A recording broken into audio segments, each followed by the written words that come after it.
Today on Commander Replay, we check out a GoFundMe submitted Atraxa Super Friends deck. How many Planeswalker emblems does it take to screw in a light bulb?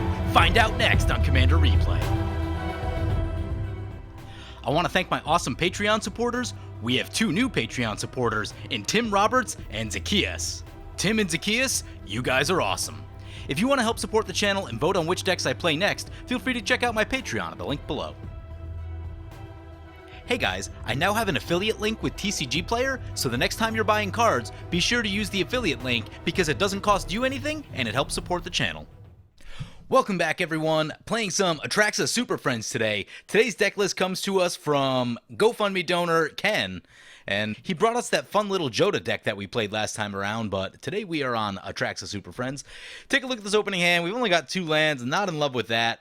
There's a ton of ramp in the 2 converted mana cost slot in this deck because there's a very high number of 4-drops, so I'm going to mulligan and hope we hit into some of that because that would make life much better. And of course we'll mulligan into a 0-lander, so I guess we're going to 6. And there's 36 lands in this deck with 11 pieces of ramp. We really shouldn't be having this much mana trouble, so let's mulligan down to 6. Yeah, this looks keepable. What are we getting rid of? Oh, Peacekeeper looks so good, especially against the Dragon's opponent. What are we getting rid of? I mean, I'm almost thinking the Vraska, just because there's a lot of Planeswalkers, but Vraska does destroy things, and destroying things is pretty good. Oh, we don't have green mana. Guess because we don't have green mana, do we put the Tri-Belder back? I mean, we're going to keep. Definitely not going to 5. Peacekeeper we can cast. Does have an upkeep. Creatures can't attack is pretty good. Especially against that. And that. I think it's going to be the Tri-Belder just because we don't have green mana. And I don't know how long it's going to be before we find it. So, Tri-Belder to the bottom. I guess in that same logic we could have put Vraska to the bottom also. But God, I love that MTGO Shuffler. There's another land that wasn't green. So, yeah, alright. I guess we're going to play the Glacial Fortress tapped, play the Mox Amber, and we'll pass like that. So as I mentioned, playing Atraxa, Praetor's Voice, Super Friends, green, white, blue, black for a 4/4, flying, vigilance, death touch, lifelink, and at the beginning of your end step, proliferate. And we'll be facing off against Cadus playing Nicole Bolas. Oh, this is a wheels deck. Well, wouldn't mind looking at a new hand at some point, so I guess that's a thing. But Bolas the Ravager has some abilities. When it enters the battlefield, each opponent discards a card. Not going to be loving that since we've already mulliganed. And then you can pay 7, flip it into a Planeswalker, which has draw 2 cards, 10 damage to target creature or player, put a creature or Planeswalker from the graveyard onto the battlefield under your control, and -12, exile all but the bottom card of target player's library. So really interesting Planeswalker. And that'll bring it back to our turn 2. We draw into a Pure Imaginative Rankle. Yeah, I don't want to lay down the Peacekeeper just yet. Let's play the Sea of Clouds, and I think we're just gonna pass like that. Next up, we have Champion Athune piloting Lathliss Dragon Queen. Lathliss, a really good mono-red dragon commander. Whenever another dragon enters the battlefield under your control, create a 5/5 red dragon creature with flying, and fire breathing for all dragons you control is pretty good.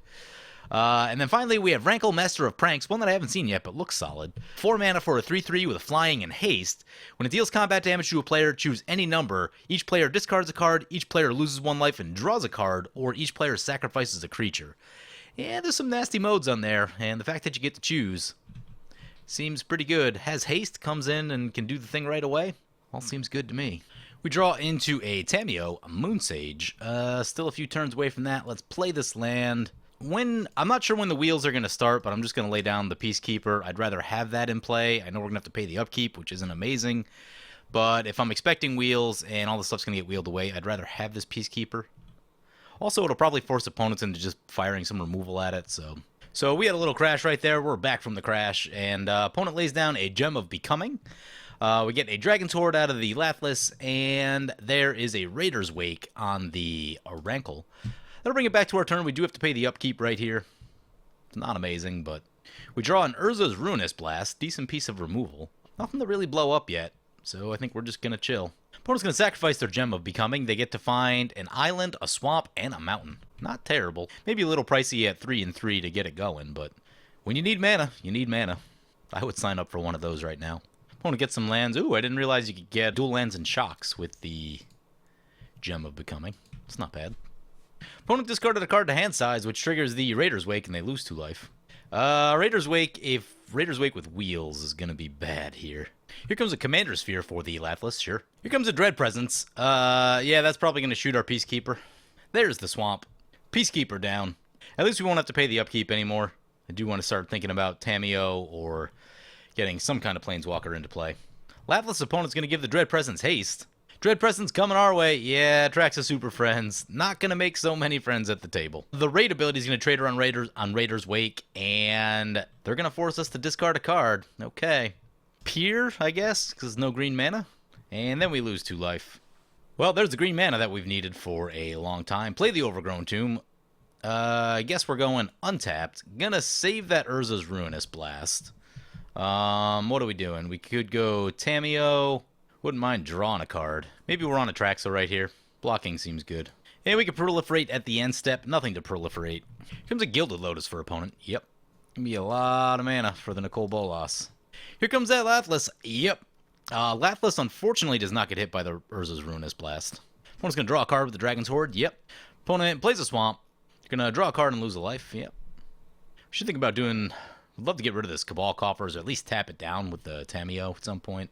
Here comes Rankle. Yep. Sagar Autocrat into play. Yep. It's going to make some tokens. One's going to send the Rankle over to the Nicole Bolas. Yep. And they're going to go with each player discards a card and each player sacrifices a creature. Awesome. Tamiyo's got, well, it's not the best card draw, but it's something. You get to choose 2? Oh, choose any number? Wow. Alright, so I guess we're going to discard Vraska. Guess we're going to sacrifice our commander. I believe Rankle is the threat at the table, so we can play the Urza...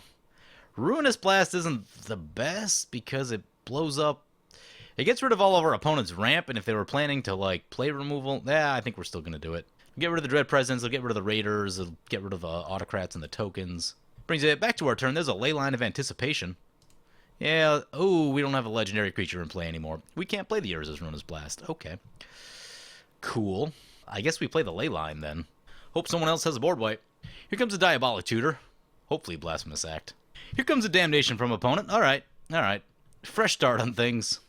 Yeah, that definitely needed to happen. That Rankle was starting to tear us apart. I can't believe that says choose any number. That's insane. Discard a card and sacrifice a creature. Ooh. Here comes a Hedron Archive for the Dragon opponent. One's going to use the Thespian Stage to copy the Cabal Coffers. I don't think there's an Urborg in play, is there? Maybe they're just waiting for the Urborg? I don't know. Here comes Rankle, back to play. Yep, it's got haste. And here comes a Pitiless Plunderer. To go for each player discards a card. I mean, what is Tamiyo actually doing at this point? Urza's Ruinous Blast gets rid of all the rocks, but... Well, we can't cast Urza's Ruinous Blast. I think I'm going to go for Tamiyo and maybe just draw a card. Because if opponent has to attack Tamiyo, then they're not getting those damage triggers. It's going to force the Nicole Bolas to discard a card. Yep. We draw a land. Play the land. No need to pay the life right here. Play Tamiyo. I guess we could tap their commander down. That seems like a good idea. There we go. That is somewhat of a solution right here. Probably should have thought of that sooner. Here comes Necropotence. Yep. That seems like a good one when you're low on cards. One's going to activate it, looks like 3 times, 4 times, 5 times, 6, 7. It's like about 7 times. Didn't catch maybe an 8th in there. Opponent goes all the way down to 15. Their life getting low. Opponent goes to the end step, gets all those Necro triggers. Goes update cards, we'll have to discard 1, it'll exile. And they'll lose 2 more life to the Raider's Wake. Opponent discards the land, it gets exiled. Here comes a Dragon Lord Servant, dragons will be cheaper to cast. Here comes Lathliss into play, yup. Dragon's Horde will get a counter on it. And brings it back to Rankle's turn, Rankle does not untap. There's a Sidisi, yep. Opponent will sacrifice the Pitiless Plunderer and get to tutor with the Sidisi trigger. And that's a Shieldred. Oh my, well, no creatures in play for us, so we don't have to worry about that. At least for the time being. I would like to get Atraxa in at some point, and that's a Vraska off the top. I think destroying a Shieldred's probably a pretty good idea. Get ourselves a Vraska, shoot Shieldred, we get a treasure token, and what are we tapping down right here? We have no creatures to... Yeah. Opponent said don't tap their creatures, and they won't attack us, so I'm down for that. We will keep this Rankle tapped, I think. Yeah, keep Rankle tapped. Thought about the Cabal Coffers. Wouldn't be a terrible one either. So what's tough about being in a position with low life and having to draw a lot with Necropotence, if you don't draw the things you need, and you're skipping your draw per turn, it's really rough. Like, if Bolas doesn't catch something that they really need in those 7 cards they drew, they're going to have to pay more life, and they're almost going to take themselves out of the game. I mean, they could die to, like, a single dragon or a single Sidisi hit if they have to draw more cards, so... Here comes a Sakashima.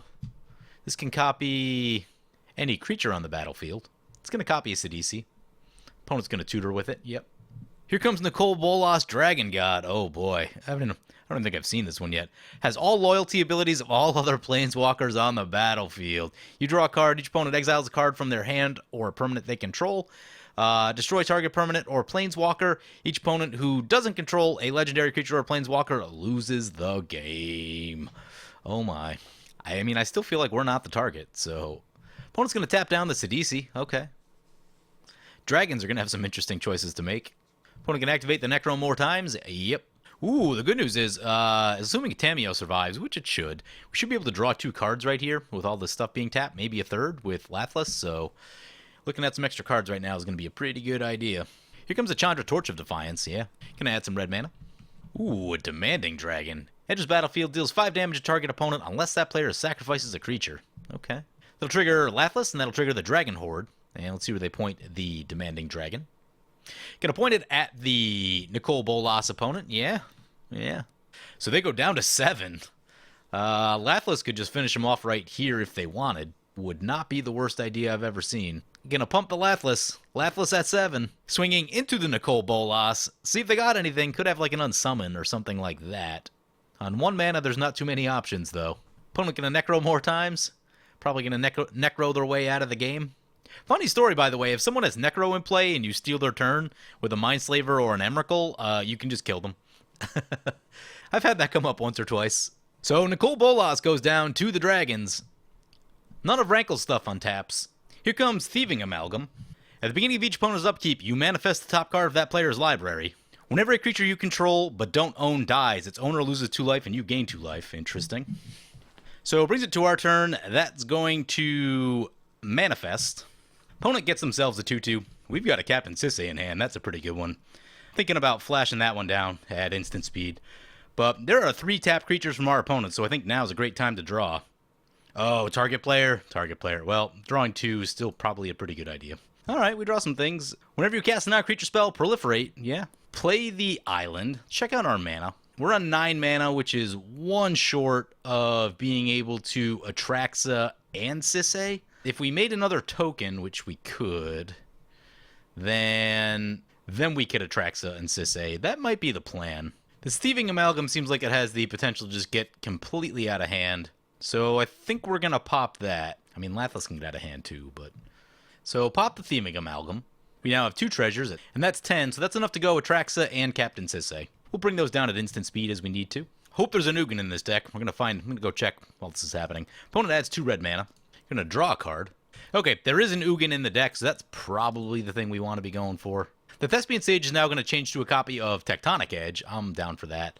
You can shoot that Coffers and really cut down a lot of mana production for the Rankle opponent. Seems like a good idea. Here comes an Outpost Siege. Yeah, that one's good late in the game. No one's got cards. Anything you can do, get some extra cards. Rankle opponent's going to use their Tectonic Edge to blow up the Thespian Stage in order to protect the Cabal Coffers. Interesting. So land's getting popped right here. And here comes that Outpost Siege. Goes with cons. Flavor Fail, you gotta go with dragons. I'm just kidding. Cons is clearly the right call right here. Lathliss and Dragon Token into Rankle, and Demanding Dragon gonna stay back. I like that. I like that attack. Are there any other board wipes that aren't Ugin? Because Ugin's gonna get rid of our Leyline and our Tameo, plus everything else we have, so maybe that's not the best. Let's see if there's another... Will Kenrith is a very real Planeswalker. Here comes a Viscera Seer for opponent. Opponent gonna send Rankle our way. Also gonna send Sidisi into the Tameo. Do we just give up on Tameo? So, I mean, first things first, we're gonna cast Atraxa. The next question is, do we want to throw anything in front of the bus for... Do we just throw Flux Channeler in front of the bus of Sidisi? Maybe we do. Maybe we do. Yeah, because then we can tap it down. Okay. Yeah, I wanted to go for Sisse, right? Actually, well... No, maybe we just let Tameo go, even though it's, like, maybe not the best idea. Play Sisse.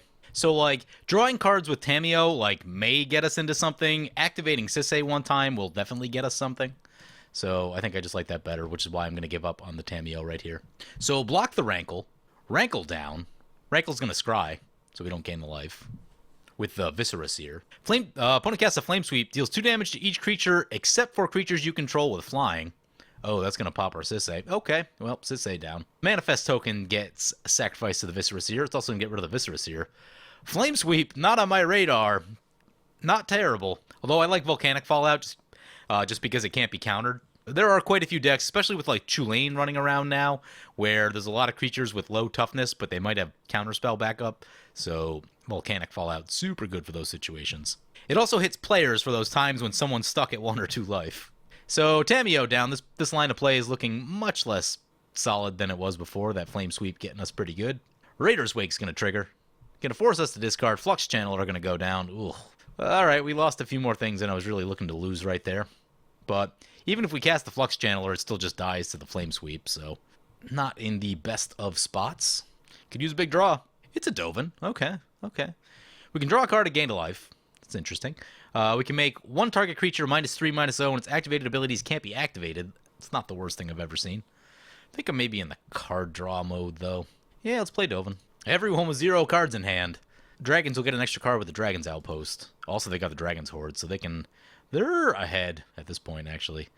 I'm going to gain 2 life and draw a card. Looking at more stuff, I think, is the right idea right here. It's a land. Play the land. Chandra's ticking up there. Maybe we send a little poke over to Chandra. Yeah, maybe not. Yeah, I'll send a poke over to Chandra. Opponent calls our bluff. Gonna block with the Demanding Dragon. Okay. Yeah, maybe that wasn't the best attack. Demanding Dragon down. Opponent's gonna get an Outpost Siege trigger. Chandra gonna add some red mana. Yeah, Chandra's on 7 now. The next one's gonna be a doozy. Opponent's gonna draw a card with Dragon's Horde. Here comes Conqueror's Galleon. Yeah, it's not terrible in this moment. Another way to draw cards. Love the art on this thing. I got one in foil a long time ago, and it just looks so good. It's maybe a little expensive for what it does. The pay for, crew for, and then, the cost of the activated abilities on the backside, a little bit slow for Commander these days. Like, if this thing came out, I don't know, 5 or 6 years ago, it'd probably see a little bit more love, but still think it's a really cool card. Opponent going to swing with Lathliss and the Conqueror's Galleon. So the Galleon flips over into Conqueror's Foothold, and they pass like that. Here comes Rankle back to play. Ooh, a Smothering Abomination. Devoid flying. At the beginning of your upkeep, sacrifice a creature. Whenever you sacrifice a creature, draw a card. Rankle into the Dragon's opponent, and Sidisi into the Chandra. Okay. Opponent's going to block with the Dragon Lord Servant on the Sidisi. I wonder if opponent goes for the card draw mode right here with Rankle. Going to go, each player discards a card, each player sacrifices a creature. And it's going to get the dragons pretty good. We don't have any creatures in play, so... Or cards in hand. We're not really losing anything right here. Opponent discards a Path of Ancestry. Opponent sacrifices Sidisi. They'll get to draw a card with Smothering Abomination. Okay. Raider's Wake will trigger. No one with cards in hand. Brings it back to our turn. That's a Fog. That is, actually really helpful. I don't know if I've ever been this happy to see a Fog. All right, keep drawing with Dovin. There's a Signet. How much mana do we have? Atraxa is going to be on, 8? We have enough for... We can't get the Signet and hold up the Fog. So we'll hold up the Fog, because that seems important. Play Atraxa, and I'm going to play it now. I'm not playing it at instant speed, because I just want to get the Proliferate on Dovin. And Dragon's going to do some card drawing right here. Yep. Chandra's probably going to ultimate, and don't really have an option for that. Oh, return target card from your graveyard to your hand. Demanding Dragon. Yeah, that's a good one. That is a good one. Ooh, you get the emblem? 5 damage any target? Alright, Atraxa may not be long for this world. Should have waited on that, I guess. Crap. I thought the emblem worked differently for some reason. Yeah, I guess we're going to the end step. Get that Proliferate. Proliferate our Dovin. Outpost Siege trigger for opponent. Exiles of Vesuva. Up to 3 cards in hand. Not bad, considering everyone's been at 0. There's the emblem. Oh, the emblem's going to be hard to overcome. Opponent's going to draw a card. Yep. I should have waited on the Atraxa. Alright, here comes Chandra, Torch of Defiance emblem, and the Demanding Dragon. Torch of Defiance just going to go after the face of Rankle. Okay. That's going to create a Demanding Dragon trigger, Dragon's Horde, and Lathliss will all trigger. Oh, yep. Things getting rough.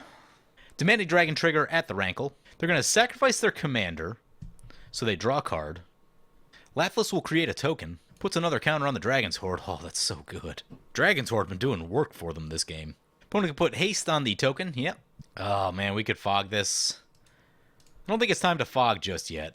Opponent's not going to die from this. Opponent goes down to 6. 18 commander. Ooh, opponent's going to Chaos Warp the Cabal Coffers. Get a 5... Ooh, 5 damage. Shooter Atraxa. Oh, that's bad. That is bad. I guess with the instant speed... Well... Yeah, if we waited to play Atraxa right there, that would have been so much better. Now, I'm looking at the deck list. We seem to be pretty short on board wipes in the traditional sense, so that doesn't make me feel super good. Opponent has to sacrifice a creature. They sacrifice their Smothering Abomination. They're going to draw another card. Here comes a Cryptghast. Here comes Ayara, First of Locktwain. When it or another black creature enters the battlefield under your control, each opponent loses 1 life and you gain 1 life. Sacrifice another black creature, draw a card. Okay. So we're all going to lose 1 life. Ooh, that's a Machias. Not so sure. Well, that should put a firm target on the mono black player. We go down to 32. Opponent's back up to 10. It's going to give us like 1 or 2 turns to figure our stuff out here and figure out how we solve the dragon problem. There's a Teferi. Still think we're on the draw plan right here. Draw a card and gain some life. That's a Deploy the Gatewatch. We can play that at instant speed. That I'm kind of liking. Okay. Yeah, I think we're going to instant speed the Deploy the Gatewatch, potentially into Teferi. Outpost Siege trigger. Gets an Urza's Incubator. Opponent going to draw a card with the Dragon's Horde. Yep. Dragon's Horde MVP this game. Opponent casts a Sarkhan's Triumph. Oh boy. And there's a Chandra trigger. Chandra trigger at the Rankle opponent. 1 more spell, and Rankle is just going to go down. Here comes Urza's Incubator. Opponent got themselves a Thunderbreak Regent. Here's 5 damage to the Rankle. Rankle down. It's just us. What are the chances that we hit Chain Veil with something?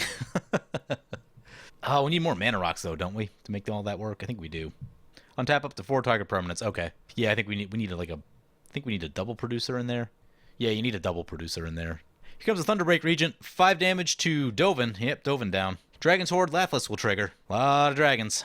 This one's not lethal, so, but... Alright, this one's not lethal, but this will do, what, 16 damage? It'll cut us in half. And then opponent just needs to cast a bunch of spells with Chandra to kill us. So I think we fog this. Ugin would do some work against our opponent. But they do have the haste land, which means I can always just recast their commander with haste. They've got pretty good mana production. Doesn't look great. Doesn't look great. We have White Elspeth. We do have White Elspeth. White Elspeth would be pretty good also. 6 mana Elspeth. So at the end step here, let's get this Signet into play. And then deploy the Gatewatch. We've got a Teferi, Hero of Dominaria. Oop, there's Elspeth, Sun's Champion. That's definitely one of them. And then we've got Elspeth, Knight Errant. Seems okay. What does Teferi do? Put target non-land permanent into its owner's library, 3rd from the top. That's got card draw and untap 2 lands. That seems pretty good. I think that's the one we want. Hopefully no instant speed stuff for our opponent. All right, we untapped. Fire off this Elspeth. Destroy all creatures power 4 or greater, which is all of them. Opponent gonna draw a card, then discard a card. What are we doing next? Permanents we could get rid of. Outpost Siege is worth getting rid of. Urza's Incubator is worth getting rid of. Dragon's Horde is worth getting rid of. It's been continuous card draw for our opponent. I guess we play this land. Trying to keep things out of Chandra range is not the worst idea. Atraxa is going to be on 8. Actually, yeah, Atraxa is going to be on 8, so I think everything's just going to be in range. All right. Let's cast Teferi then. Maybe we untap and cast Atraxa. Because that'll put that at 6. That would be at 6. That way, yeah, I think I like that idea. So we're going to plus Teferi. No, this will go to 4. They'll go back to 5. And let's just take a look. Oh, there's the doubling season. Oh my! All Sun's Dawn. Yeah, that's a card we need right now. Put All Sun's Dawn in hand. Okay. Yeah, that's a ton of card draw. Essentially. We can get Urza's Ruinous Blast back. Yeah, that's where we need to be. So I think the plan is going to be to slow opponent down right here. Let's get rid of the Urza's Incubator. We have used all of our Planeswalkers. And at the end step, we will All Sun's Dawn. Opponent's going to get an Outpost Siege trigger. They exile. Ugh, Steel Hellkite. All right. For each color, return up to 1 target card of that color from your graveyard to your hand. White's going to be interesting. Peacekeeper is a card. Peacekeeper will just get shot, though. Green, we have Vraska. White, tough choice between Urza's Ruinous Blast and Deploy the Gatewatch. Here comes the Urza's Incubator back to play. Chandra Trigger. Gonna fire it at the Teferi. Teferi on 6, though, so it'll take another one to kill it. Green, we probably want to go Captain Sisay. Blue, we've got choices between Tamiyo and Flux Channeler, and I suspect that Teferi's probably going to get shot right here. Here comes Steel Hellkite. Yep. Chandra Trigger. Straight to our face. Yeah, that's a problem. Opponent only needs to cast so many spells. This moment, what, 6 spells would kill us? Dragon's Horde. We have 2 Planeswalkers at 6, which is not great.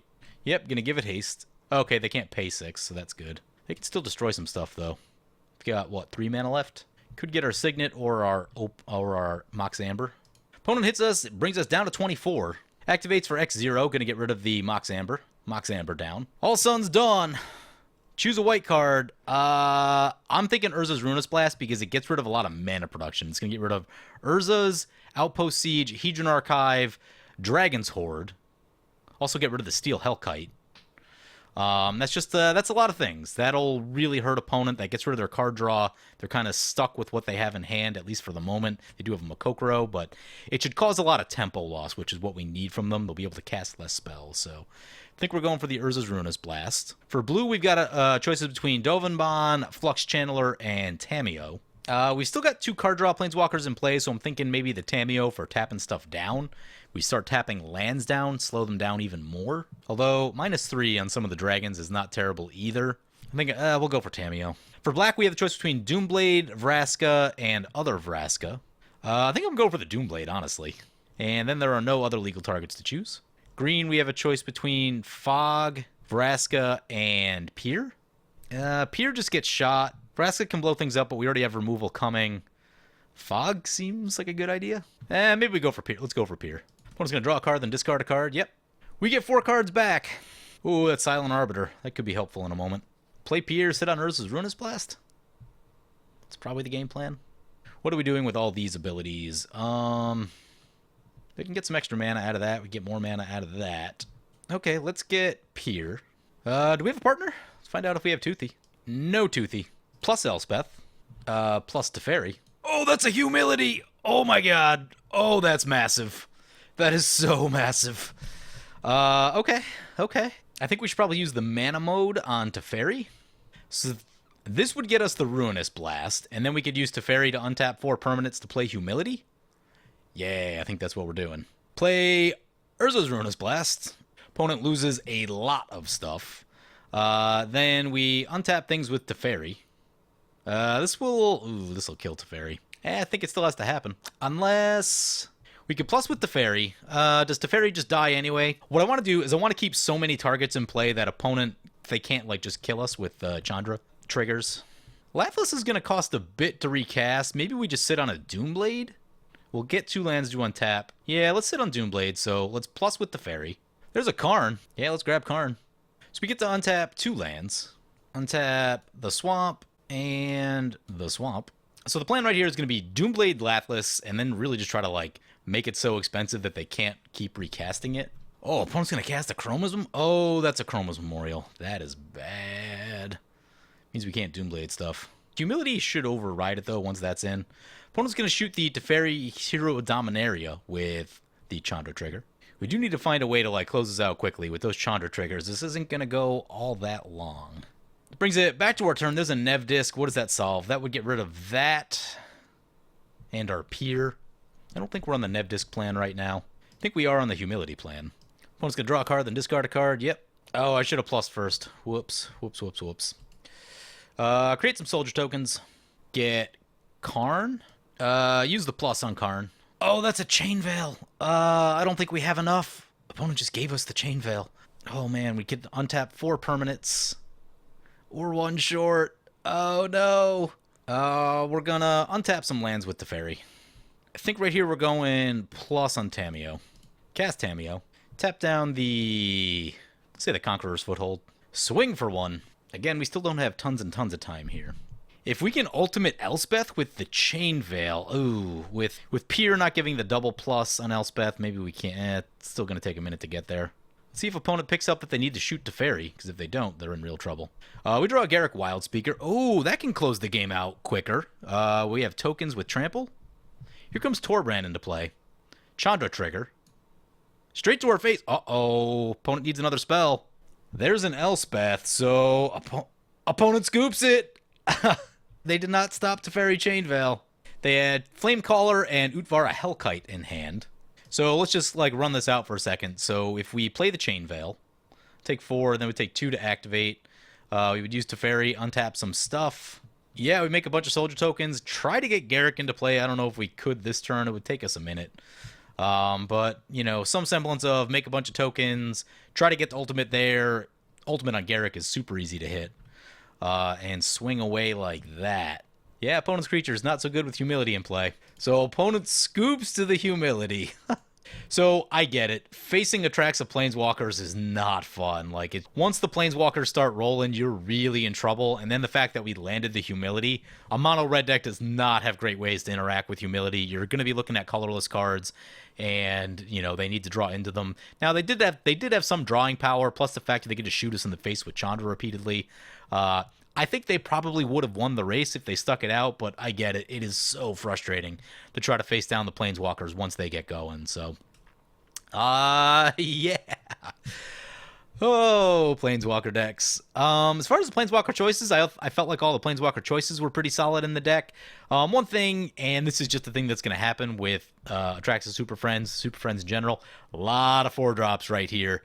As much as possible, you want to try to balance out the curve, but I get it. There's just a lot of Planeswalkers at 4 mana, so it's just a tricky balancing act. Balance it the best you can, but it is going to be just a little out of sorts. But I do like the fact that they do have a lot of mana ramp to be able to get to these Planeswalkers on turn 3. So that's going to be... There's about 12 pieces of mana ramp we counted in the deck earlier, give or take. So that's all stuff that's going to help you get to these and kind of space out how you're casting all of these 4-drops. So I definitely like that. The one thing I noticed is that probably a few too many basic lands in the deck. We did have some color problems early on, and that's something that could be cleaned up. The other thing I noticed too is maybe just another traditional board wipe or two, like a Fumigate or an Austere Command. At one point I was really nervous and I'm like, we could just use like a Wrath of God, get rid of all these creatures, and that would be super, super helpful. So we didn't quite have that. Another thing that's missing too... Oh, no, there's a mana doubler. Okay, so there's a mana doubler in the deck. I was kind of wanting a mana doubler at some point. The All Sun's Dawn was huge. Really, really like that. That played really well. Yeah, so I think for me the biggest thing is just another board wipe or two, just to really be safe against creatures. I think is a good place to be. And then cleaning up the mana base. Here's what I would do. I would decrease a number of things. 4 forests is probably okay. I'm going to say that you want to be around 10 to 12 basics for this deck. And right now you're a little bit above that. So I'm going to go 4 forests. How much blue's in the deck? There's a little bit of blue, but it's all later. I'm going to go 2 islands, 2 plains, and you've already got 2 swamps. And that's 10 basics right there. I like that setup much better than what you had going currently. And depending on how much money is available, I would switch to, like, City of Brass is obviously really good. I think it's about $8. I can't remember now. Mana Confluence is more expensive. If money is no object, Mana Confluence is going to be really good. I might add one of those in, but honestly, just like something like the Vivid Lands. I know they come in tapped, but being able to make every color of mana is going to be really, really helpful. Because like you saw in the beginning, we did get stuck there because we couldn't produce the colors we needed. So I would add 2 or 3 of these. You know, pick the colors that you think are going to be suited best. Green is probably a good idea. A lot of green in the deck. Seems to be a fairly healthy amount of blue as well, so I'd probably go for that one. And maybe not as much black in the deck, so I'd probably go for the white one. So, you know, you don't want to go wild with tap lands, but having a couple tap lands is going to be a good idea. So those are very solid. Things that you might want to think about as well if you're going to stick with a high number of basics are cards like Burnished Heart. Most people would think, oh, I'll just run like Sky Shroud Claim or something like that because it's more mana efficient than Burnished Heart. But Burnished Heart is all colorless mana, which is really important if you're running a budget 4 or 5 color mana deck. So Burnished Heart may be something to think about. It's a little bit slow. Solemn Simulacrum, I probably wouldn't add Solemn Simulacrum just because there's so many 4-drops in the deck already, but something to think about. Thaumatic Compass is another one. Again, same thing. Finds those lands, is colorless, so you don't have to worry about getting stuck on the colors of land in your hand. Again, good for a high number of basics. These are some of the tricks that I do in my budget Sisay Legendary Blades deck, where it's a high number of basics in a deck that wants to be able to cast Wooburg. So really use things like Chromatic Lantern, like Burnished Heart. Of course, Cultivate and Kodama's Reach are really good in that situation, but having something colorless that makes sure I can get to the green mana, which can get me to the Cultivate, which can do the other thing, that stuff is really, really important. So having a colorless way or two to fix your mana isn't terrible. The Signets are great as well, especially because of all the 4-drops. So, you know, just some things to think about. But yeah, I would definitely change the mana base around a little bit and probably go to about 10 basics. 4 plains and 4 islands felt like too much for what this deck is wanting to do. So getting more cards that cast multicolors of mana is going to be a good idea. I like the Vivids just because they're nice and cheap, but if you can afford City of Brass, Mana Confluence, that sort of stuff, those are going to be nice. Even some of the tricolor lands that come in tapped may not be a bad idea. A couple tap lands is okay. Again, you don't want to go wild, but just to smooth out some of the color issues right there. But otherwise, I thought the deck played pretty good. Again, maybe another piece of removal or two, but other than that, I thought everything was pretty solid. Once we were able to start assembling Planeswalkers, even through that Chandra emblem, opponent really couldn't quite close out the game. So anyway, thank you to Ken for sending me this deck list. Hope you guys enjoyed the video. As always, feel free to comment, like, or subscribe. Thank you for watching.